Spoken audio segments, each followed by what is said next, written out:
Hey there. Wanted to share with you a bit about what we're going to be working on for this first week, which is our resilient journaling. Excuse me.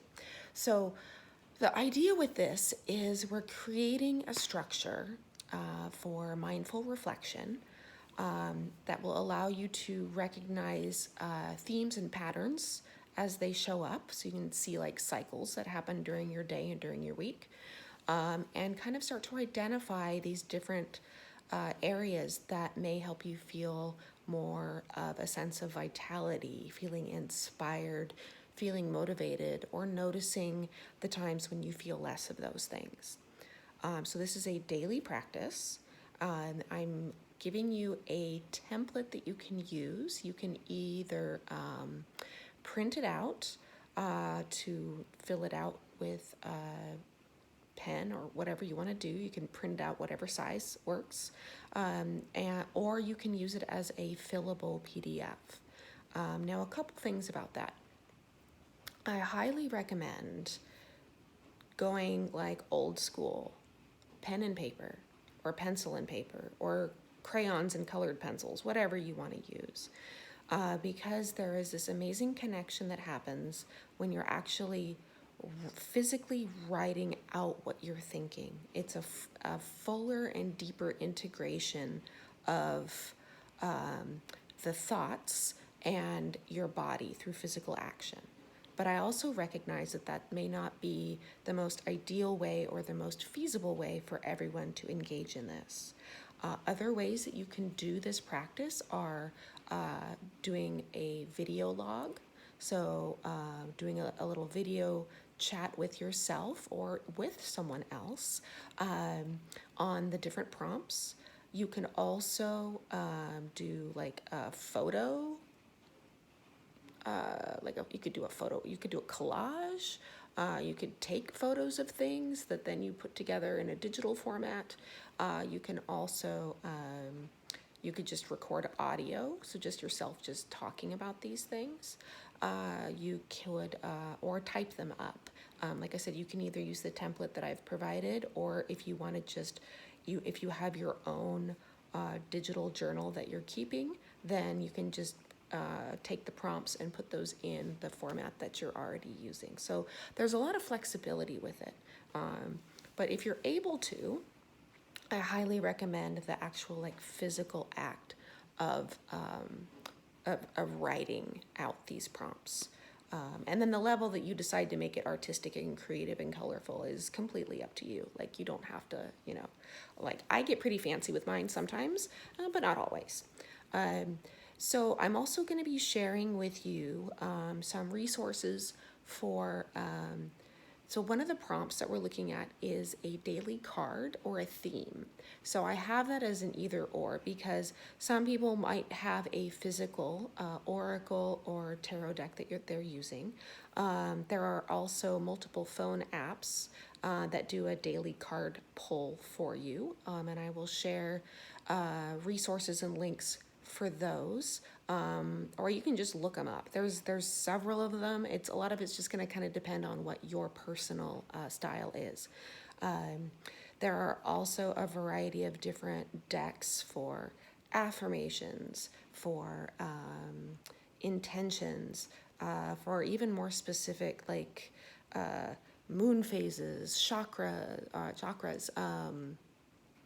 Trying to think if there's other ones like gods, goddesses. There's just like, I mean, the possibilities are endless. Like, if you work with deities like angels, there's angel decks. There's, dragons. There's all sorts of things. So just, use one that really resonates with you. There is no right or wrong way for that one. Let's see. Also, and I'll share like if there's any websites. So sometimes there's there's a website, there's a Forever Conscious. So also share that. So that kind of goes through like whether it's like astrology and different themes, and gets a bit in depth in that respect. So you have a few different ways of being able to access information that's going to give you that launching point for your theme keywords for the day, things that you want to be paying attention to as your inspiration. So we will also be, going to be getting a lot of support as we go along about with building this habit and adapting it as needed.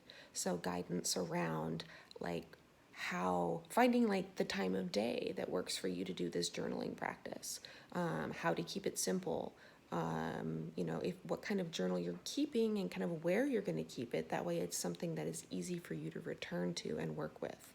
And also like looking at like identifying which of the prompts may be more challenging, and kind of seeing what patterns come up around that. And then just adapting your practice as needed. I sometimes I have days where I don't do my journal because I've done something similar in maybe a different way, and that felt like that was enough. So the prompts that we're going to be working with are gratitude. These are like the simple joys, the things that you're grateful for. Whatever's bringing you delight and happiness, what you're appreciating. Those pleasures. Then, like I said, the Cardin Theme. So this is, whatever card that you've pulled for the day and the keywords that are associated with it, or maybe the themes that you're extrapolating from it, or maybe just based on things that you've read or looked at. Like there's kind of an overarching theme for what you're wanting to pay attention to for the day. Then we have an area that's for affirmation or intention. So the reason I have it as an either or is because depending on which word resonates for you. So this is kind of your mantra, the thing that you've decided for the day that it's going to be kind of your thing that just like keeps you moving forward, and helps you feel solid and connected with yourself, or is something that might help you feel that way. I would definitely make it an action phrase. And sometimes like concise and short works out better than something long.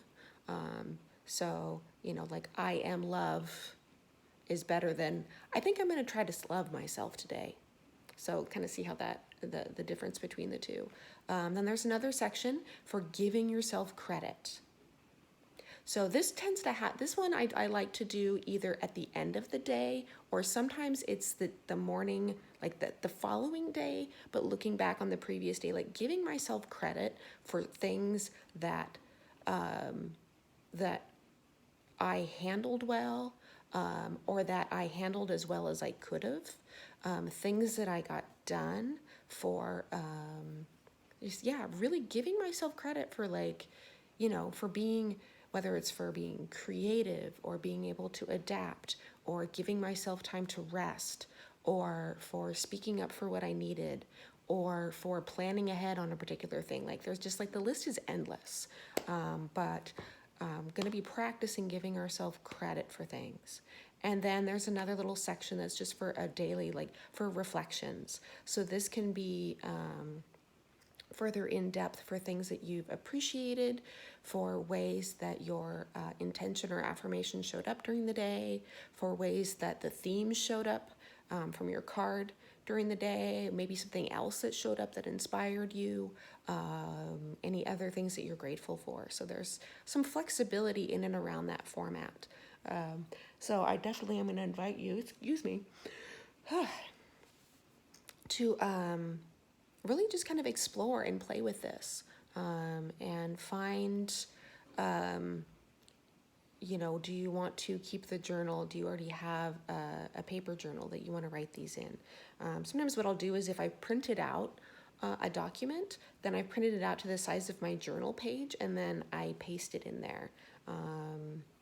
There's several different ways of being able to approach that, but this is the first thing. And I say it's the only thing, but there's so much just with this journaling practice, just kind of getting this like slowly started and moving forward. So that's what we have on deck for this first week is our resilient journaling. And I'm really looking forward to getting into this with you. Thank you.